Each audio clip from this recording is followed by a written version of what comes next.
인간에게는 다양한 본능이 있습니다. 음식을 먹고 싶은 본능, 뭔가를 마시고 싶은 본능, 또 쉬고 싶은 본능, 행복하고 싶은 본능, 또 사람들에게 사랑받고 싶은 본능, 인정받고 싶은 본능, 혈연에 대한 본능, 이성에 대한 본능, 이렇게 다양한 본능이 있습니다. 그런데 인간이 가지는 또 다른 하나의 본능은 무엇이냐면 도피의 본능이라는 게 있답니다. 도피의 본능.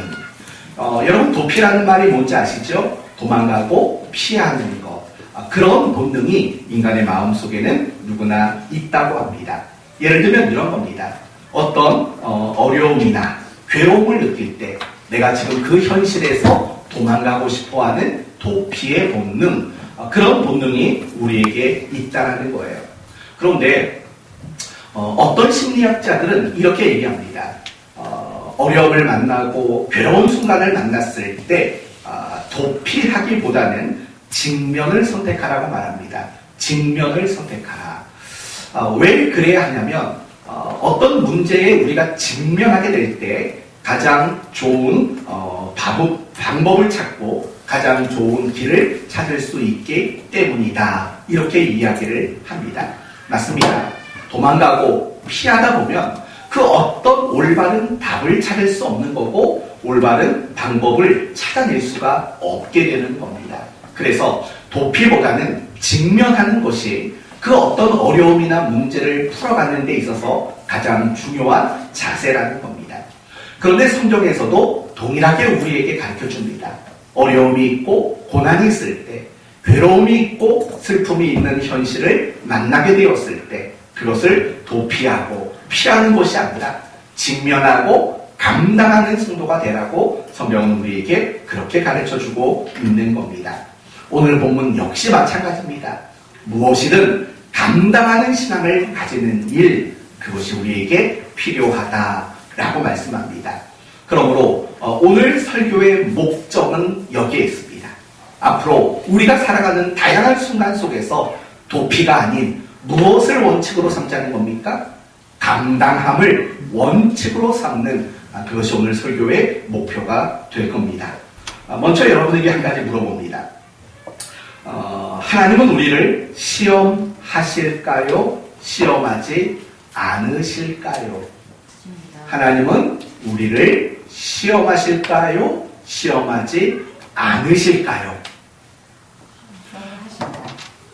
시험하신다고요? 네. 진짜요? 네. 너무 자신있게 얘기하시는데요. 몇 가지 구절을 말씀을 드리면 오늘 13절 말씀을 보면 이런 말이 나와요. 사람이 감당할 시험 밖에는 너희가 당한 것이 없나니 오직 하나님은 미쁘사 너희가 감당하지 못할 시험 당함을 허락하지 아니하시고. 또 이거 말고도 창세기 22장을 보시면 하나님이 아브라함에게 이렇게 말을 합니다. 그 일 후에 하나님이 아브라함을 시험하시려고 그를 부르시되 내 아들, 내 사랑하는 독자 이삭을 데리고 모리아 땅에 가서 내가 내게 일러준 한 산에서 그를 번제로 드려라. 하나님이 그를 시험하사, 하나님이 아브라함을 시험하사 아들을 번제로 바치라고 명하시는 내용이 나옵니다. 출애굽기 16장을 보시면 하나님이 이스라엘 백성들에게 만나를 주겠다. 그리고 그 만나를 거두는 방법을 알려주시면서 이런 말을 합니다. 그들이 내 율법을 준행하나 아니하나 내가 시험하리라. 그들이 율법을 준행하나 하지 않나를 내가 시험하리라. 하나님은 그렇게 말씀하셨어요. 신명기 8장 2절을 보시면 광야 40년을 마치고 이제 가나안 땅에 들어갈 그 이스라엘 백성들에게 하나님은 이렇게 말씀을 하십니다. 내가 40년간 너희를 광야에 둔 이유는 바로 이거다. 이렇게 말하는 거죠. 이는 너를 낮추며 너를 시험하사 네 마음이 어떠한지 그 명령을 지키는지 아니 지키는지 알려 하심이라. 그러니까 하나님이 이스라엘 백성들을 광야 40년의 길을 살도록 만드신 이유는 그들이 마음이 어떤가를 하나님이 시험하시기 위함이었다. 이렇게 이야기합니다. 그리고 예레미야 선지자는 예레미야서 20장 12절 말씀에 이런 말을 합니다. 의인을 시험하사 그 태부와 심장을 보시는 만군의 여호와여. 분명히 시험하시는 분이시다라고 그렇게 이야기를 합니다. 맞습니다. 하나님은 우리를 시험하시는 분이십니다. 하나님은 저를 시험하기도 하시고 이 자리에 모여있는 여러분 모두를 하나님은 시험하기도 하십니다. 그러나 중요한 것은 하나님이 우리를 시험하시는 이유는 내가 하나님을 사랑하고 있는지, 내가 하나님을 전적으로 신뢰하고 있는지, 내가 하나님께 어떤 고백과 서원과 어떤 결단을 드린 것이 신실하게 지켜지고 있는지, 우리의 신앙이 어느 정도 수준인지, 그리고 더 나아가서 우리의 신앙을 성장시키기 위해서 하나님은 우리를 시험하시는 분이라는 겁니다. 이 부분은 여러분이 좀 기억해 주면 좋을 것 같아요.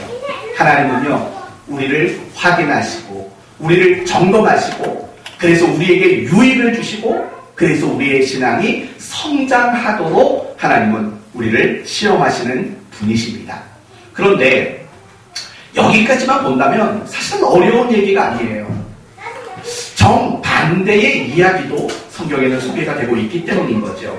야고보서 1장 13절 14절을 보면 이렇게 말해요. 사람이 시험을 받을 때에 내가 하나님께 시험을 받는다 하지 말지니. 그 다음이 중요해요. 하나님은 악에게 시험을 받지도 아니하시고 친히 아무도 시험하지 아니하시느니라. 이렇게 얘기를 한다고요. 여러분, 분명히 야고보서 2장에 나오는 이야기는 뭐냐면 하나님은 우리를 시험하신대요? 안 하신대요? 자신 있게 얘기 좀 해줘요. 하신대요. 뭐라고요? 잘못 들은 말이죠? 물론 앞부분에는 하나님 우리를 시험하신다는 게 여러 구절에 나왔어요. 그런데 야고보서 2장에는 그렇게 말했잖아요. 하나님은 악에게 시험을 받지도 아니하시고 친히 아무도 시험하지 아니하시니라. 오직 각 사람이 시험을 받는 것은 자기 욕심에 이끌려 미혹을 받나니 라고 말한다고요. 하나님이 우리를 시험한대요? 안 한대요? 안 한대요. 그쵸? 그러니까 여러분에게 이 질문을 하는 거죠. 이게 그냥 쉬운 거면 여러분에게 이야기를 하겠습니까? 그러면 어느 게 맞나요? 어떤 구절에서는 하나님은 우리를 시험하신다고 말을 해요. 그런데 어떤 구절에서는 하나님은 우리를 절대로 시험하지 않는다고 말을 해요. 그러면 어느 것이 답일까요?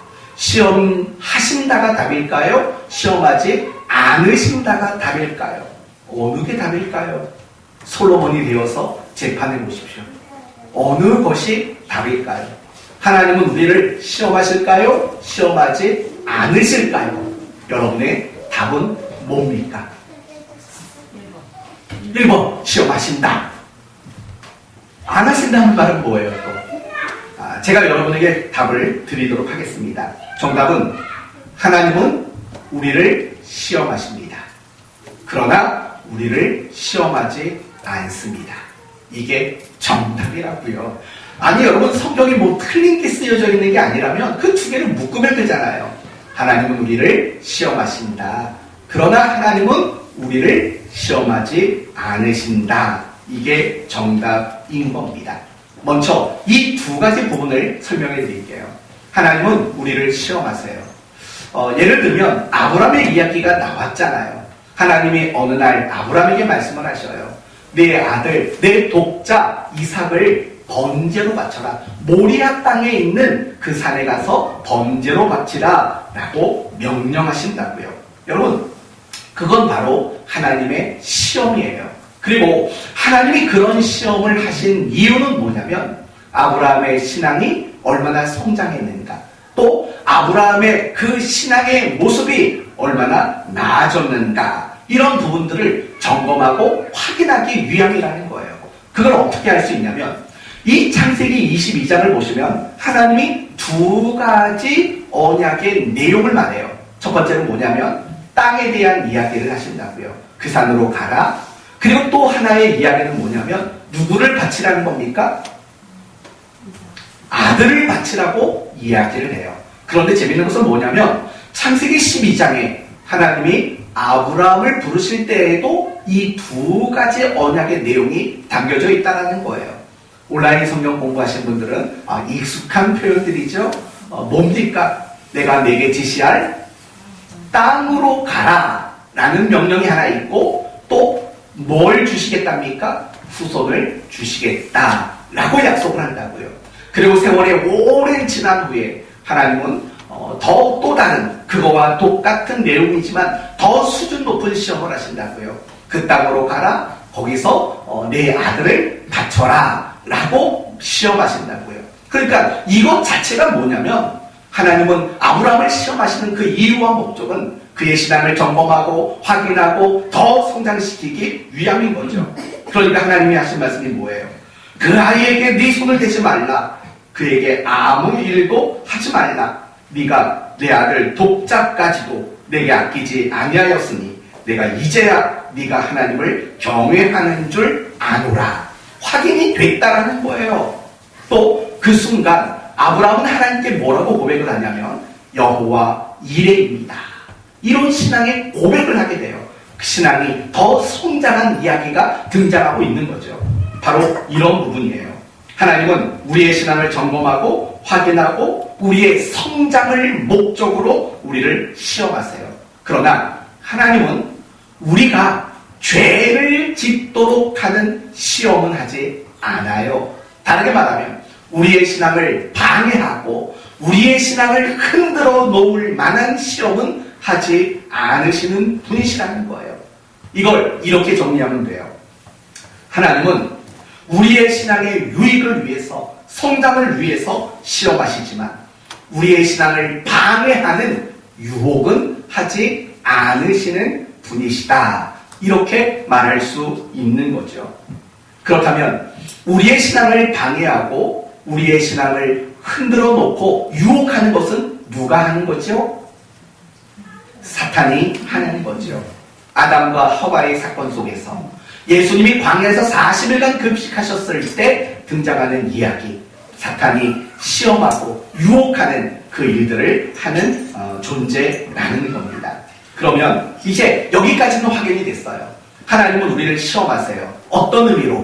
우리의 신앙을 점검하고 확인하고 성장시키기 위한 의도와 목적으로 우리를 시험해요. 그러니까 하나님이 우리를 시험하실 때는요, 우리의 신앙에 해로움이 없는 거예요.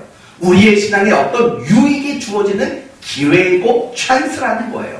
그러나 사탄이 우리에게 하는 그 시험, 그 유혹은 우리의 신앙을 방해하고 우리의 쌓아놓은 그 믿음을 허무는 내용이 될 수밖에 없는 거예요.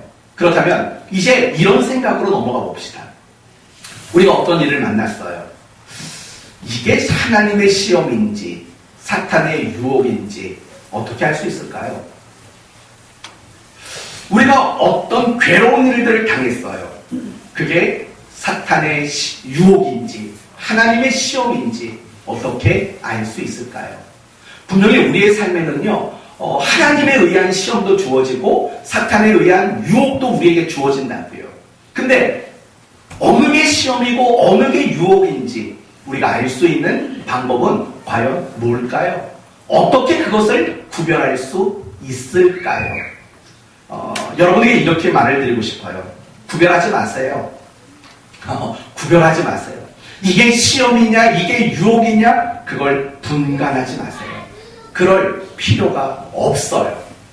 이유가 뭔지 아세요?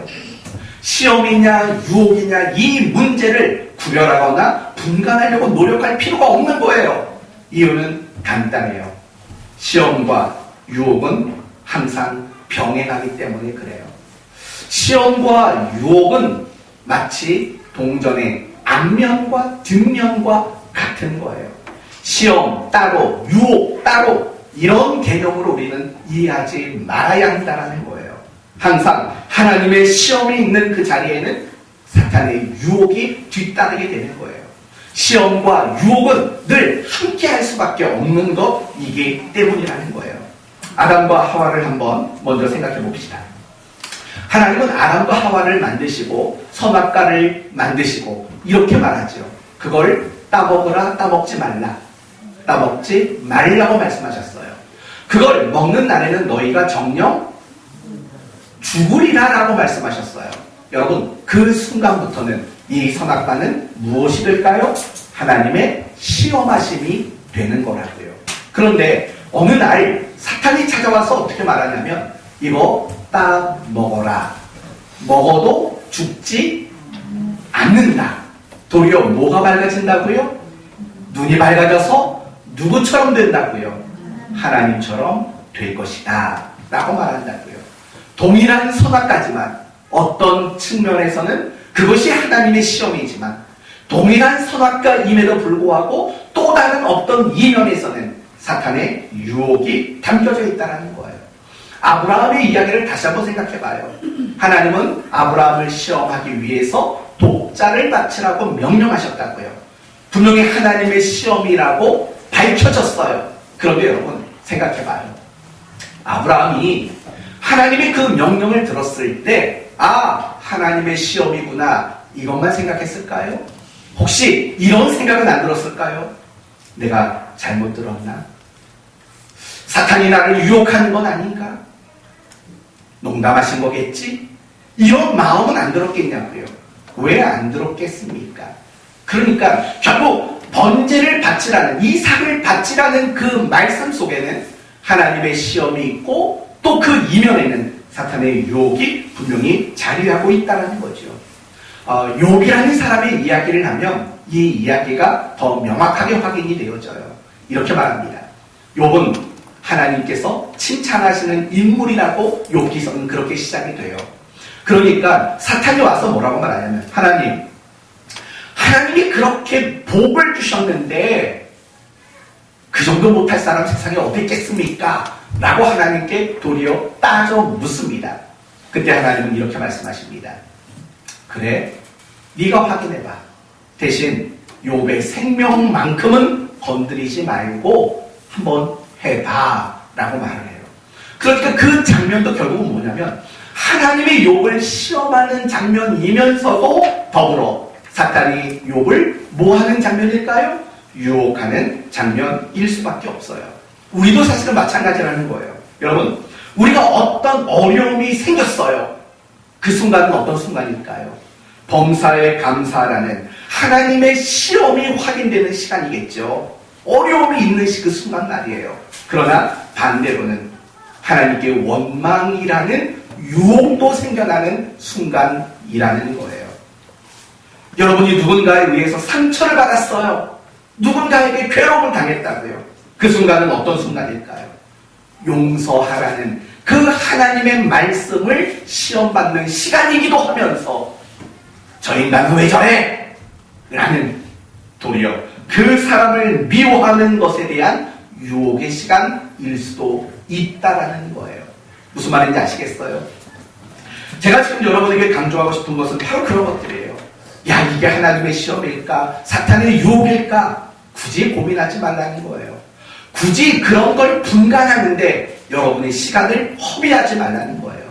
왜냐하면 하나님의 시험, 그 순간에도 사탄의 유혹은 함께하는 거고 사탄이 우리를 유혹하는 그 순간에도 하나님은 우리를 향한 시험이 더불어 주어지는 일이기 때문이라는 거예요.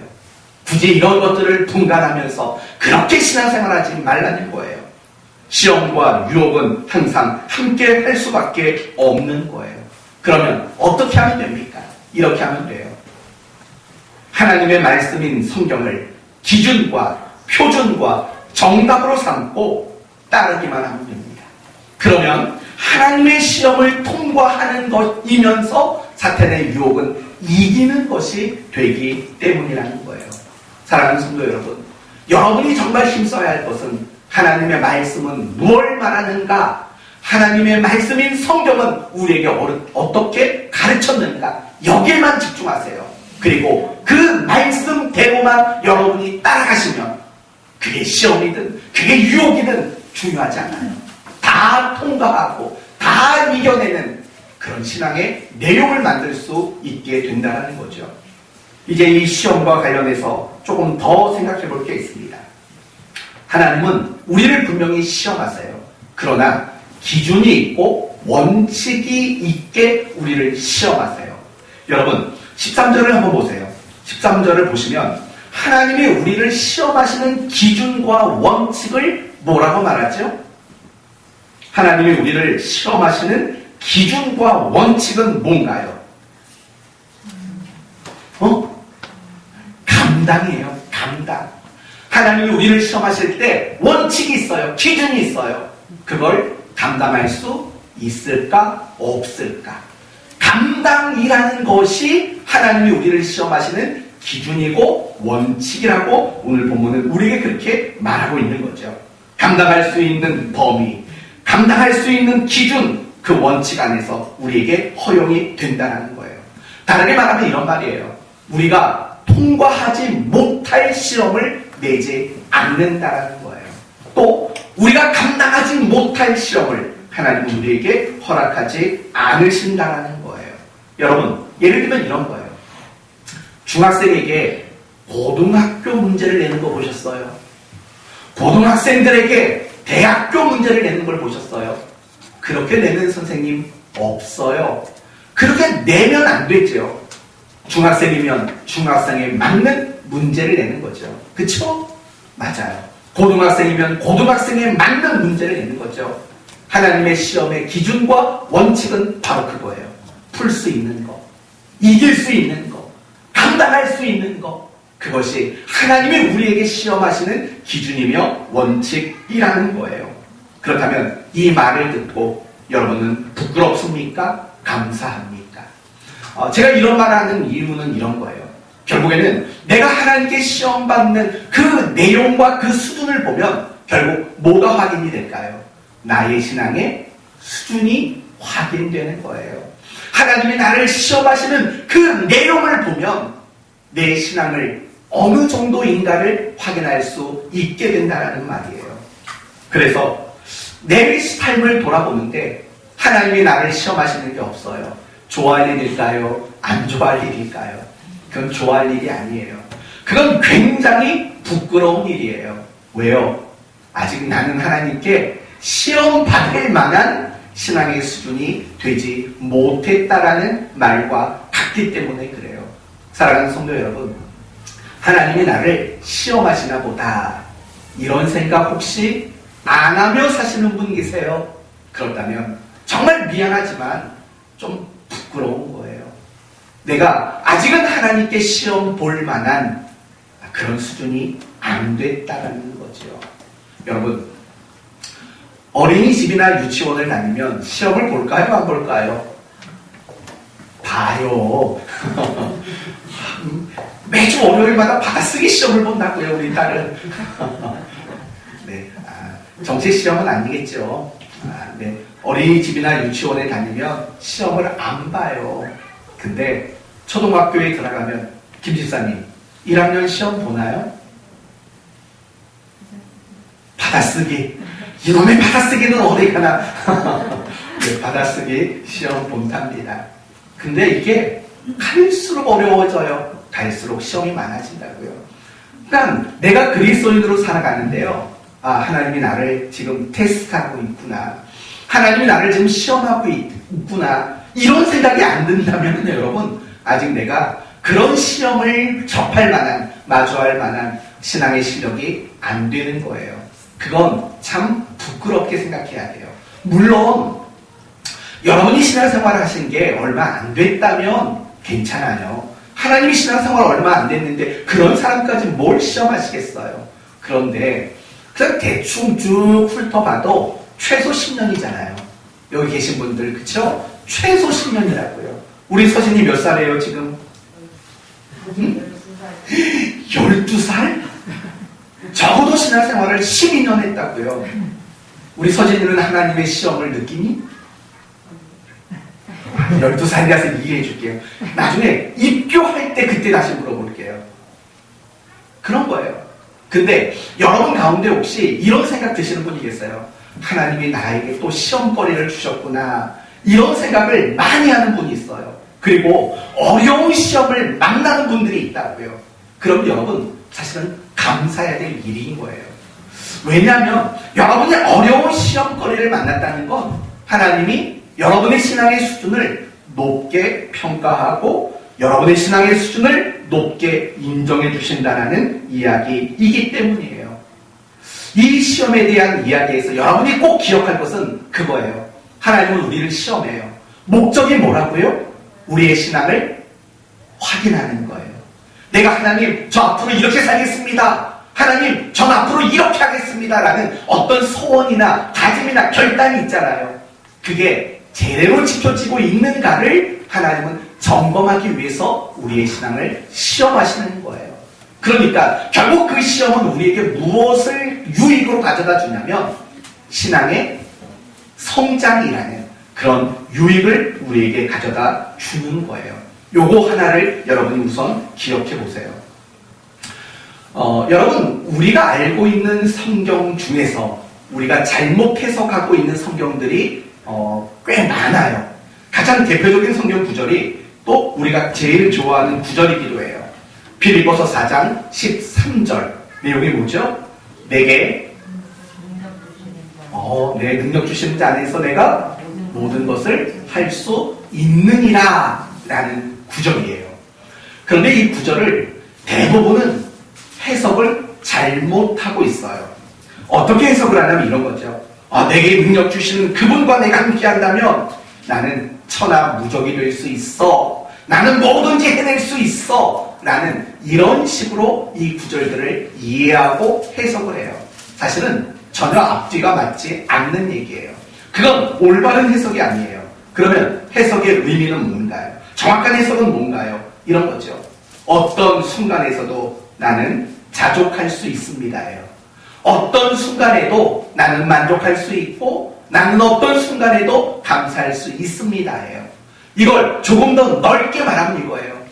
내가 잘 먹든 못 먹든 내가 부자든 가난하든 내가 건강하든 병약하든 그게 내 신앙에 유익을 주지도 않고 내 신앙에 방해를 주지도 않습니다.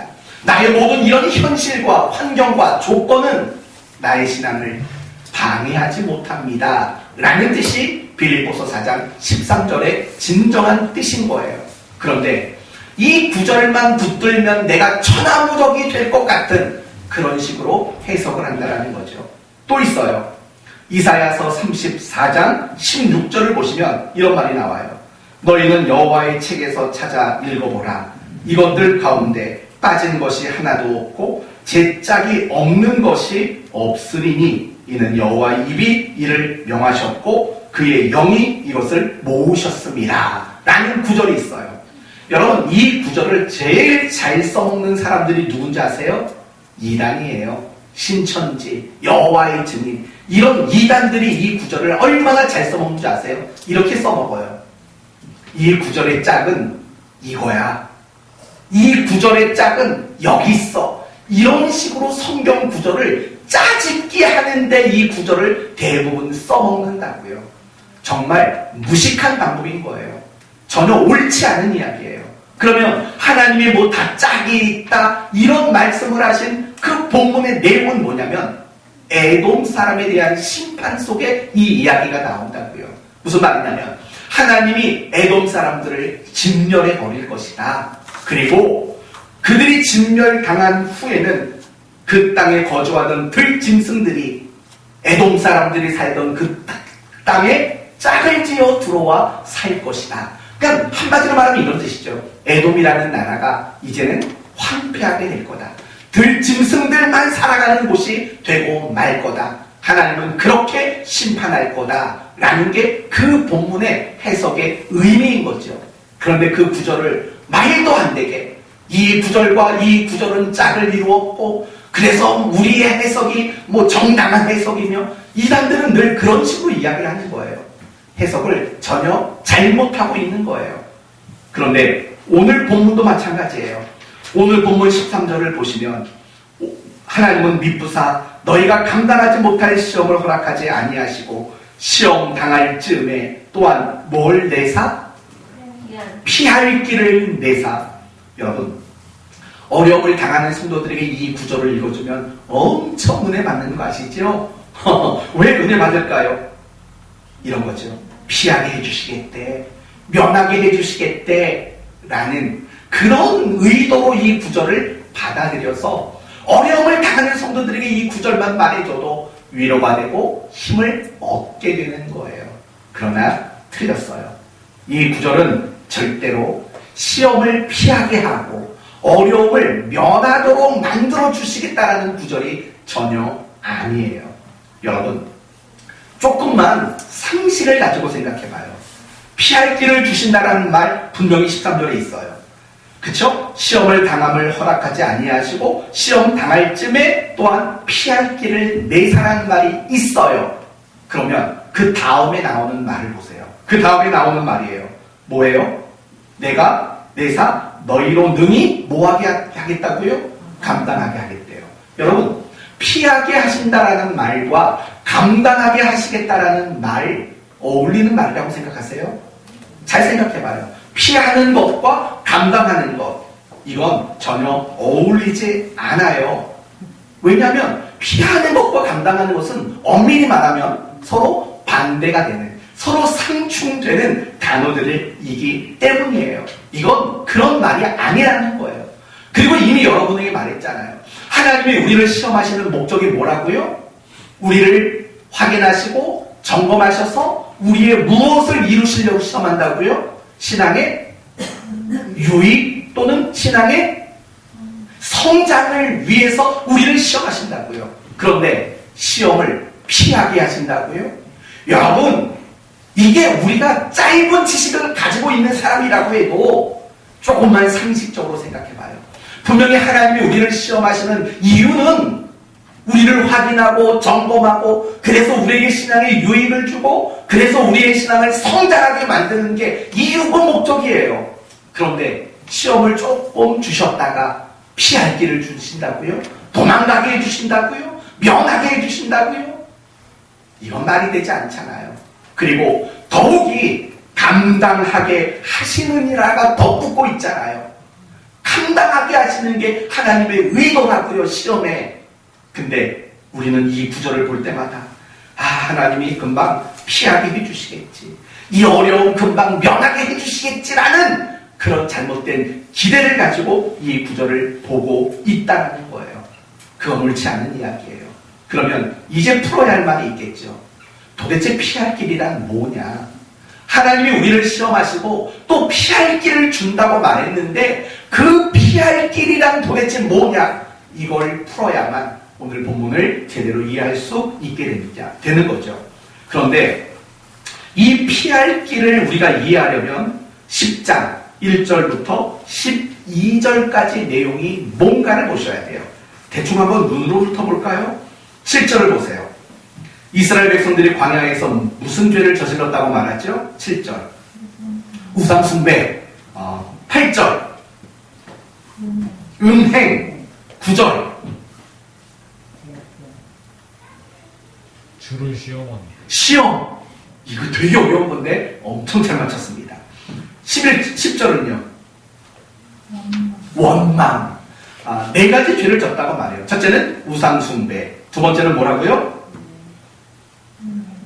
음행. 세 번째는 시험. 네 번째는 원망. 이스라엘 백성들이 광야에서 이 네 가지를 죄를 저질렀대요. 이 말은 결국 이런 뜻이죠. 그들은 하나님 백성 다음에 실패했다. 또 다르게 말하면 하나님의 시험을 통과했다, 통과하지 못했다. 통과하지 못했다. 그러면 그들이 하나님 백성으로서 실패하고 시험을 통과하지 못한 이유는 뭘까요? 결국 그들이 무엇이 없었던 거냐면 하나님 말씀에 대한 순종이 없었던 거죠. 우상 숭배하지 말라라는 말씀에 대한 순종이 없었고, 음행하지 말라, 간음하지 말라라는 말씀에 대한 순종이 없었고, 또 시험하지 말라, 원망치 말라라는 말씀에 대한 순종이 그들에게 없었다라는 거죠. 그 순종이 없음이 결국 시험을 통과하지 못하는 원인이 되었다라는 거죠. 그러니까 오늘 이 13절에 그 내용을 대입시키면 어떻게 되는 거냐면 시험을 감당하게 하시고 그걸 피할 길을 주시겠다라는 말은 결국 이런 말이 되는 거예요. 순종을 우리에게 말하고 있는 거예요. 다시 말하면 피할 길이란 결국 뭐밖에 없다는 거예요. 순종 말고는 없다라는 거예요. 이게 이 구절의 핵심이에요. 하나님이 너희에게 피할 길을 주셨다라는 말 자체는 그 피할 길은 오직 순종뿐이고 감당하는 것뿐이다 라고 이야기하는 거죠. 다르게 말하면 하나님은 우리가 어떤 어려움을 만났을 때 그 어려움에서 도망치고 피하고 숨는 자가 되기를 원하지 않는다라는 거예요. 우리가 그 순간에 어떤 순간에도 순종이라는 것을 놓치면 안 된다라는 거예요. 우리가 어떤 순간에도 순종하게 될 때 그게 비로소 그 문제를 피하는 유일한 방법이다. 이렇게 우리에게 가르쳐주고 있다는 거죠. 다시 아브라함의 이야기로 이 부분을 설명해 드릴게요. 하나님은 아브라함에게 이삭을 번제로 바치라고 명령하셨어요. 엄청난 시험이에요. 그런데 아브라함은 그 하나님의 지시하심에 순종했어요. 그러나가 아니죠. 그 후는 그런 시험을 하지 않으셨다고요.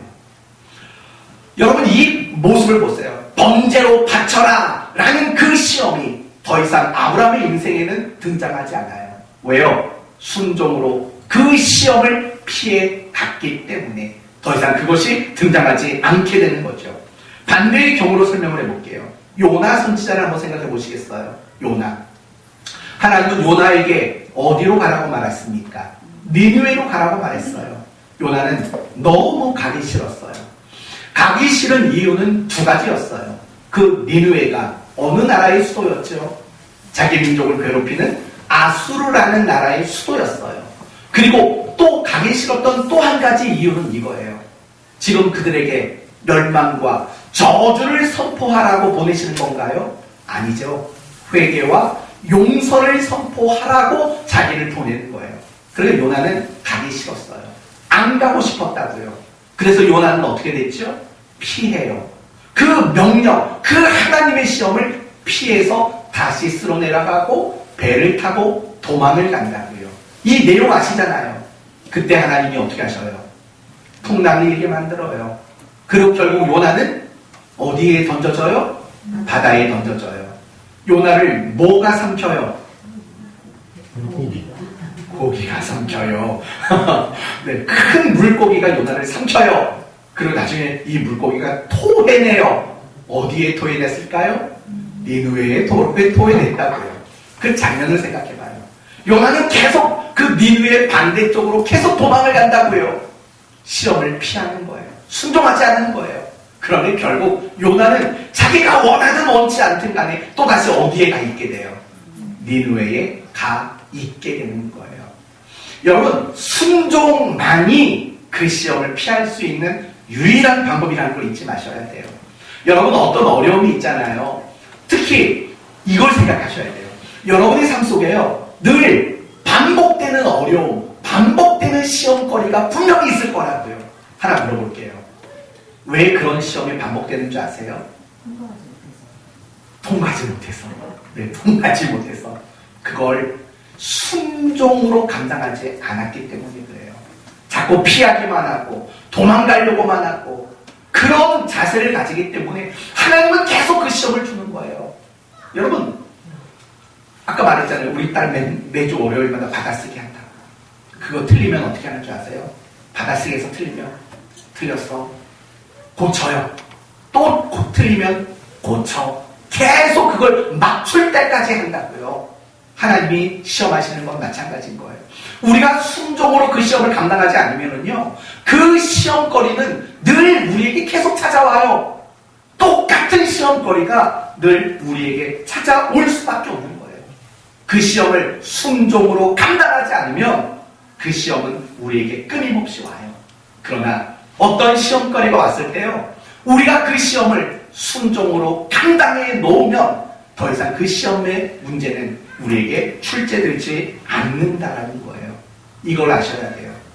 감당할 시험, 그리고 피할 길이라는 건 결국 무엇으로 우리에게 강조가 되고 요구가 되냐면 순종으로 요구되고 있는 거예요. 제 동기 목사님들이나 후배 목사님들이 어려움이 있으면 가끔씩 저한테 전화가 와요. 그러면 저는 늘 해주는 말은 똑같아요. 그냥 감당하십시오. 감당하십시오라는 이야기를 제일 많이 해요. 성도들이 어떤 어려움을 호소할 때에도 감당하십시오. 도망가지 마십시오.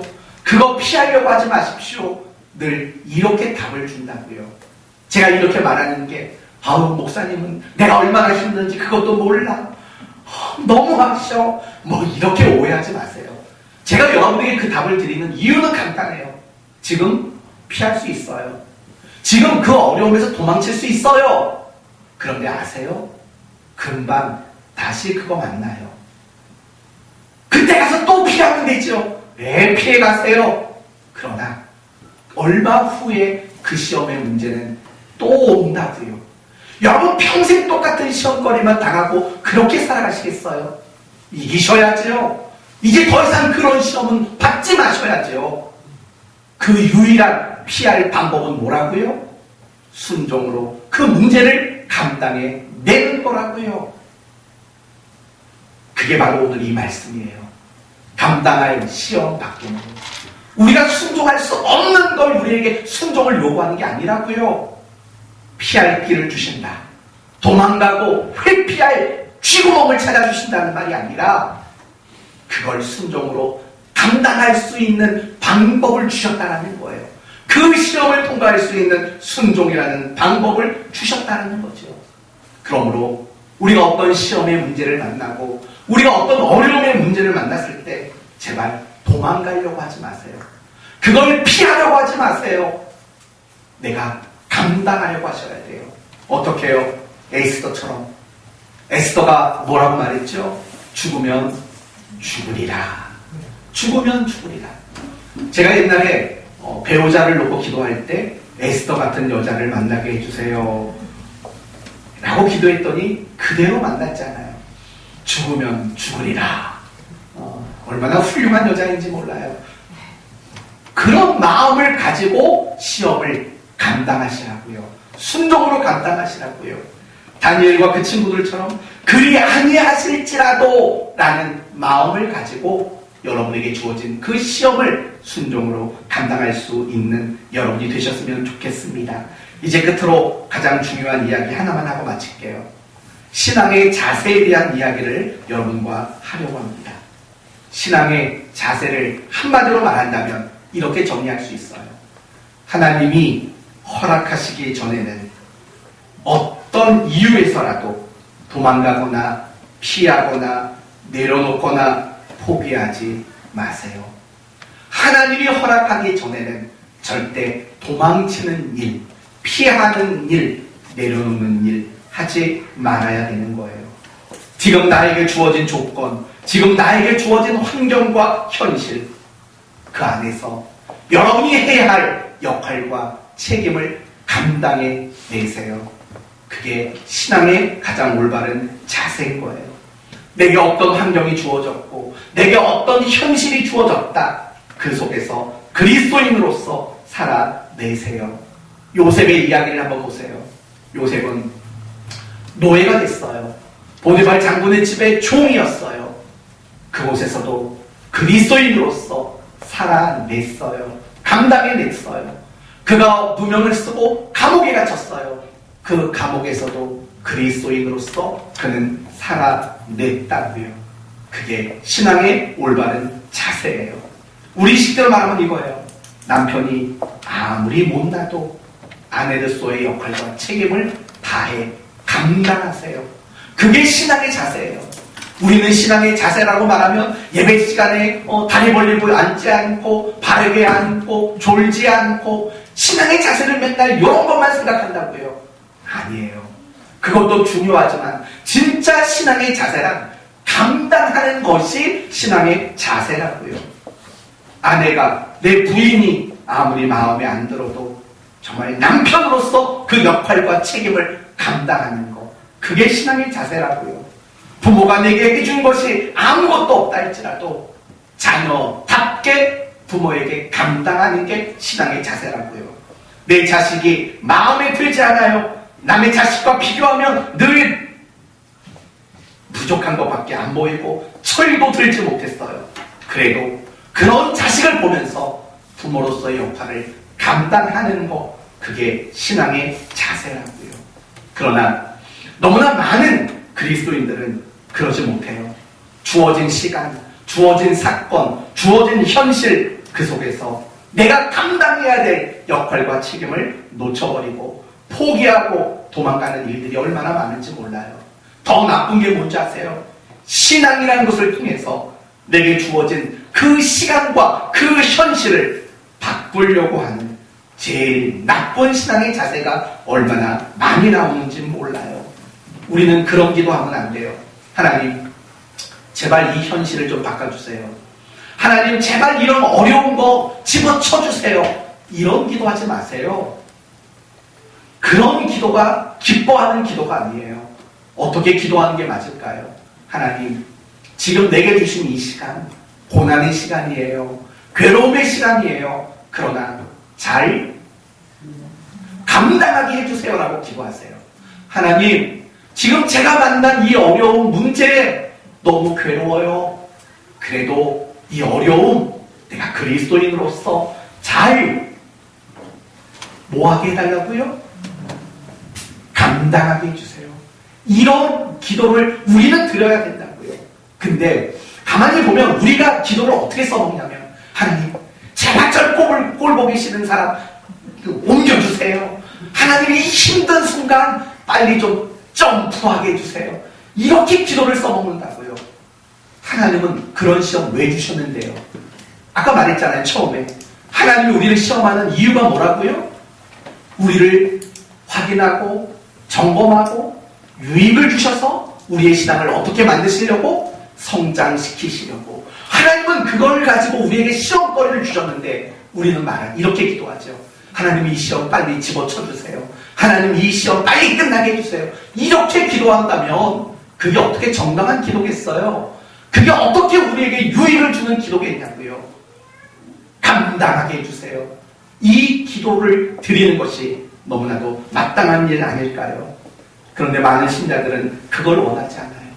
피할 길 좀 빨리 내놓으세요 라고 말을 한다고요. 여러분, 혹시 휴거에 대해서 들어보신 적 있나요? 휴거 들어보신 적 있지요? 그럼 물어볼게요. 여러분은 정말 휴거가 있다고 생각하세요? 휴거는 없어요. 여러분이 생각하는 그거 있죠? 누가 뭐 밭을 가는데 옆에 있는 아가씨가 갑자기 붕 떠서 하늘로 올라가요. 나는 땅에 남아있어요.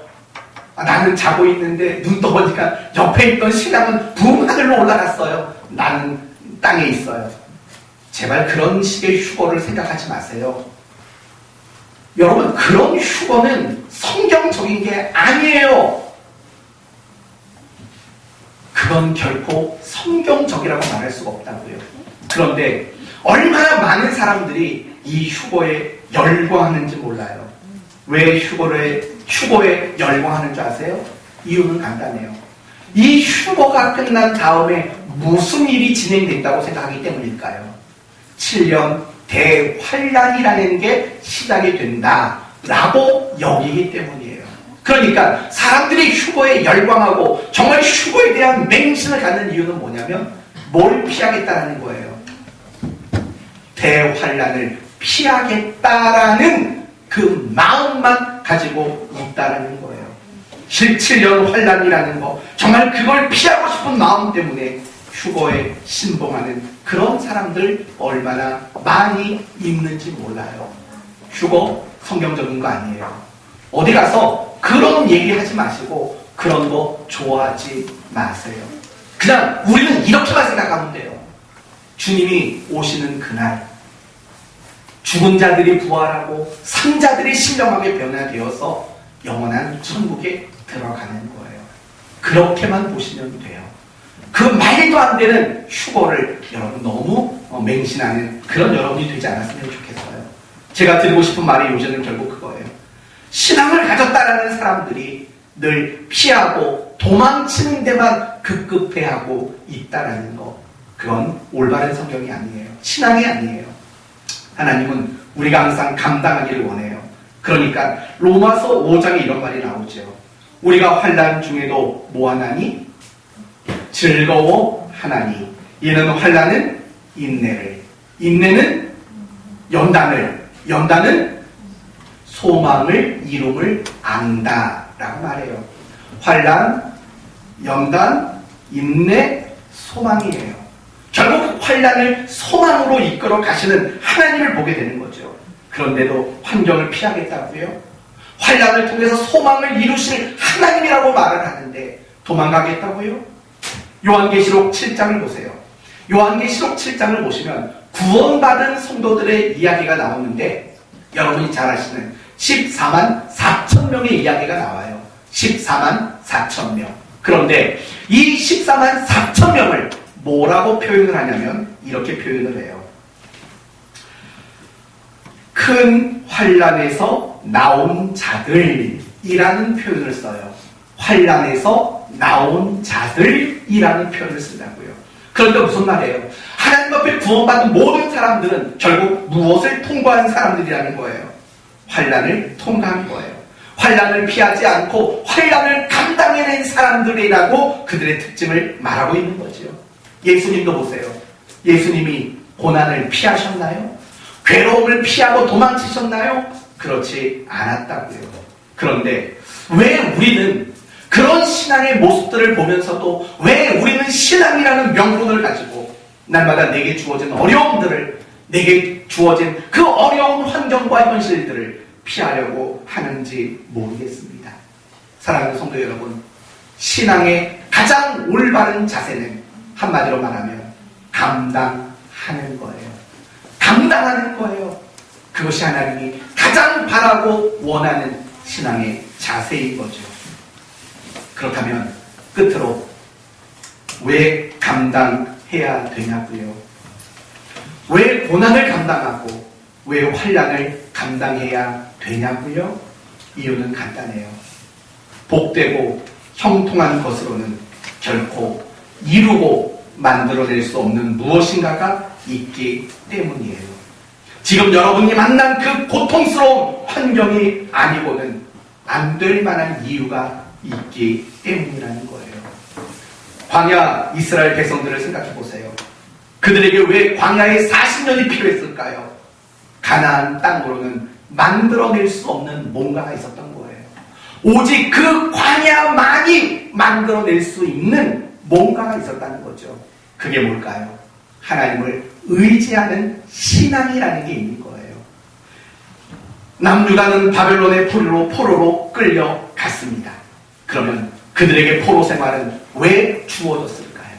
그것은 그 포로 생활이 아니고는 만들어낼 수 없는 뭔가가 있기 때문이에요. 그건 뭘까요?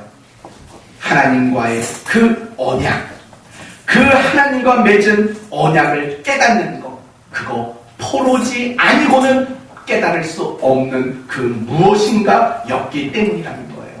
이제 우리에게도 적용하고 마칠게요. 우리도 내가 원하지 않는 시험의 순간, 유혹의 순간, 어려움의 순간, 괴로움의 순간들이 분명히 있어요. 왜 그게 주어졌냐고요? 그 시간, 그 일, 그 현실이 아니고는 만들어낼 수 없는 뭔가가 있기 때문이에요. 그게 뭐냐고요? 그건 여러분이 찾은 숙제예요. 내가 지금 겪고 있는 이 일이 아니면 만들어낼 수 없는 뭔가가 있다는 거. 그래서 하나님은 우리에게 감당하기를 원하고 계시는 거예요. 신앙은 미래만 소망하는 게 신앙 아니에요. 당연히 신앙은 미래를 소망해요.